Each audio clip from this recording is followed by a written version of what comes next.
आज हम एक ऐसे शहर की कहानी में गोता लगाने वाले हैं जो सदियों से सिर्फ कथाओं और इतिहास के पन्नों में ही जिंदा था, द्वारका। तो चलिए साथ मिलकर इस गहरे रहस्य से पर्दा उठाते हैं। जरा सोचिए, क्या हो अगर कोई 5000 साल पुरानी कहानी, जिसे हम हमेशा से एक मिथक मानते आए हैं, असल में इतिहास निकल आए। यही एक सवाल है जिसने द्वारका की खोज को जन्म दिया। तो सबसे पहले चलिए चलते हैं उस द्वारका की दुनिया में, जैसा कि हमारे प्राचीन ग्रंथों में बताया गया है। कहा जाता है कि द्वारका की शान शौकत, अरे वो तो कल्पना से भी परे थी। सोचिए जरा, एक ऐसा शहर जिसमें 9 लाख से भी ज्यादा महल थे, और वो भी सोने, हीरे और कीमती रत्नों से बने हुए। मतलब ऐसा लगता था जैसे साक्षात स्वर्ग ही धरती पर उतर आया हो। पर बात सिर्फ खूबसूरती की नहीं थी। द्वारका अपने समय से बहुत बहुत आगे था। एकदम मॉडर्न शहर की बनावट देखिए, एकदम सीधी सपाट सड़कें जो सीधे बंदरगाह तक जाती थीं, पानी के लिए बेहतरीन इंतजाम, और चारों तरफ बड़े बड़े दरवाजे। तभी तो इसका नाम पड़ा द्वारका, यानी द्वारों का शहर। लेकिन हर सुनहरी कहानी में एक मोड़ आता है। महाभारत युद्ध के बाद सब कुछ बदल गया। अपने बेटों को खोने के गम और गुस्से में गांधारी ने श्री कृष्ण को एक ऐसा श्राप दिया जिसने द्वारका के विनाश की कहानी लिख दी। और वो श्राप, वो सच होने लगा। देखते ही देखते यादव वंश घमंड और पाप में डूब गया। नतीजा, एक जश्न के दौरान वो आपस में ही लड़ पड़े। एक भयानक गृह युद्ध छिड़ गया। और जब इस तबाही के बाद श्री कृष्ण ने अपनी देह त्यागी, तो कहते हैं कि समुद्र आगे बढ़ा और उस शानदार शहर को हमेशा हमेशा के लिए अपनी लहरों में समेट लिया। सदियों तक द्वारका बस एक कहानी बनकर रह गई, किताबों में, कथाओं में। लेकिन फिर आई 20वीं सदी, और इस कहानी ने एक बिल्कुल नया मोड़ लिया। अब ये एक आर्कियोलॉजिकल मिशन बनने वाली थी। तो ये खोज शुरू कैसे हुई? देखिए, सबसे पहले 1930s के आसपास कुछ पायलटों और मछुआरों को गुजरात के तट पर पानी के नीचे कुछ अजीब सीधी सीधी लाइनें जैसी दिखी।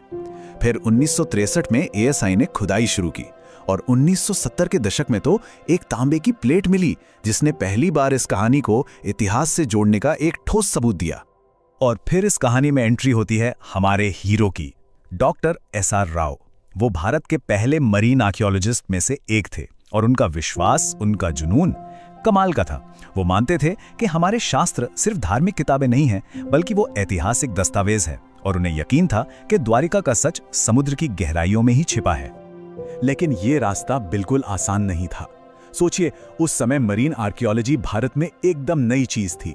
ना कोई खास टेक्नोलॉजी, ना पैसा। आपको जानकर हैरानी होगी कि डॉक्टर राव ने अपना पहला समुद्री मिशन सिर्फ 800 रुपए के बजट से शुरू किया था। ये दिखाता है कि उनका इरादा कितना पक्का था। तो अब आते हैं कहानी के सबसे रोमांचक हिस्से पर, वो सबूत, वो चीजें जो डॉक्टर राव और उनकी टीम ने समंदर की गहराइयों से निकाली। 1983 से 1992 के बीच उनकी टीम ने एक के बाद एक करीब 12 अभियान किए, और उन्हें क्या मिला? एक 560 मीटर लंबी किले की दीवार, 30 से ज्यादा बड़े बड़े पत्थर के खंभे, और सबसे मजेदार 3 छेद वाले पत्थर के लंगर, जो इस बात का पक्का सबूत थे कि यहाँ कभी एक बड़ा बंदरगाह हुआ करता था। और सबसे कमाल की बात जानते क्या है?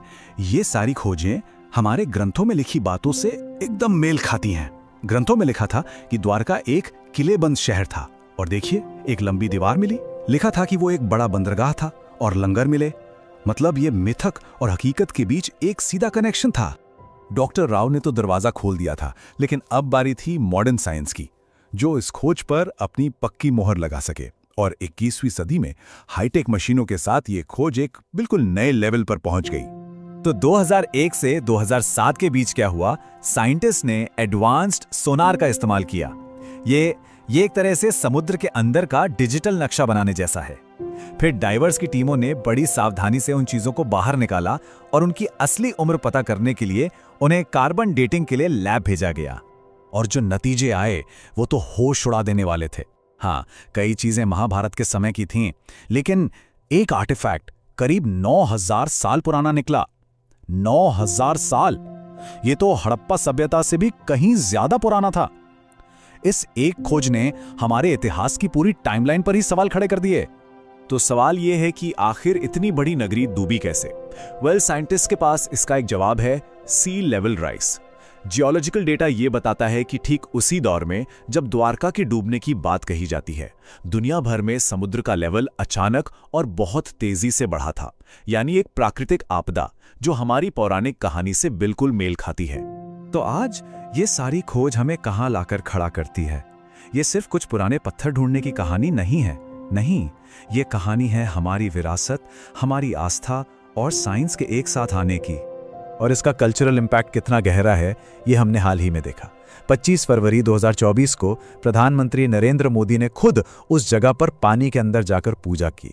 उनका वो मोर पंख अर्पित करना, वो हमारी खोई हुई विरासत से दोबारा जुड़ने का एक बहुत बड़ा सिंबल था। तो आखिर में द्वारका की कहानी हमें सिखाती क्या है? यही कि आस्था और विज्ञान ये दोनों एक दूसरे के दुश्मन नहीं हैं, बल्कि कभी-कभी ये एक ही सच तक पहुंचने के दो रास्ते हो सकते हैं। एक रास्ता जो विश्वास जगाता है और दूसरा जो उसे साबित करता है। और ये पूरी कहानी हमें एक बहुत बड़े सवाल के साथ छोड़ जाती है। अगर द्वारका की कहानी सच हो सकती है, तो सोचिए हमारी और कितनी पौराणिक कथाएं हैं जो असल में वो इतिहास हैं जिन्हें बस खोजे जाने का इंतजार है।